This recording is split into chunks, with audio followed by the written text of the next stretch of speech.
Hi guys, we're doing an example in chapter 6.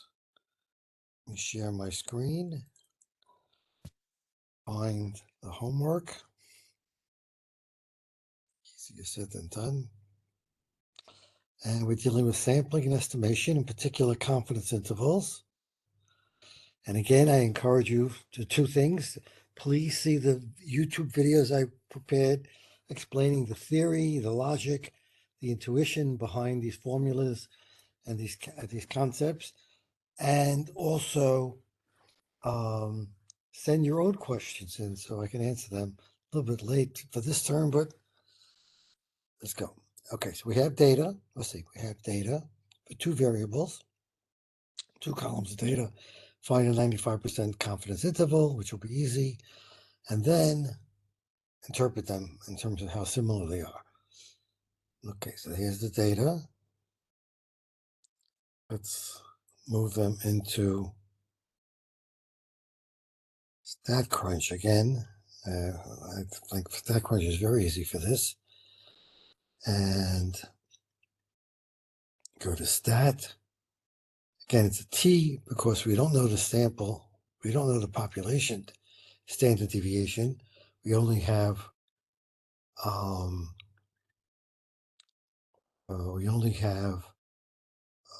a sample standard deviation to measure the variability. Here's a tough one: one sample or two samples. Well, we really have two samples, and we want to compare them. So technically, I don't know if you learned it yet, but in the next chapter, or there's a method where you compare one sample to another head to head. But now they're asking you to do it as two separate samples, get the confidence interval, and see if the estimates are similar.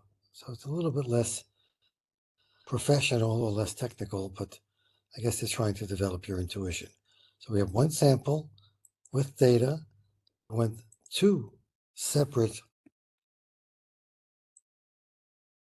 Oh no, sorry, I have to fix something, which I thought was fixed already. Now, usually when it's done correctly, instead of R1, this is called liberal arts, and this is called research university. So we have to do that trick we've used many times before, where we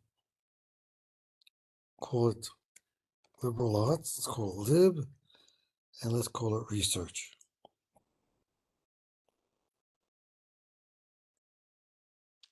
Then we delete by right-clicking the first row, delete the row, and now we can apply the formula very easily. Stat, T-stats, one sample with data, and we have two separate columns, two separate variables. I hit, and now we have where, no, group, no, confidence interval. In this case, is the default of 95%. Simply hit compute, and we have the two intervals. And the numbers for the libs is 1237 to 1273. 1237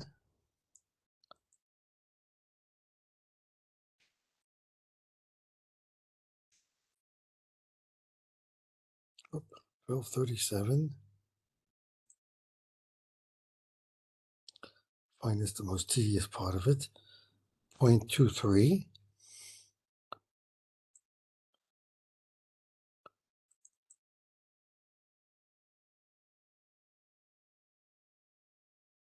Sorry for this delay. The upper end of the first variable is 1273.33. Copy.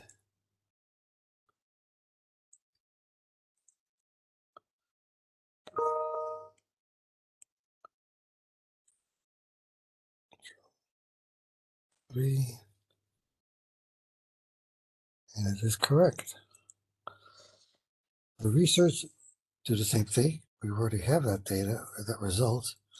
It's going to be 1236, very similar, 0.96, almost identical. So it's not that hard to realize they're similar. Control V. Your upper limit is at 1301. Not that as close to the 1273, but pretty close. the point is, this is how they control B, control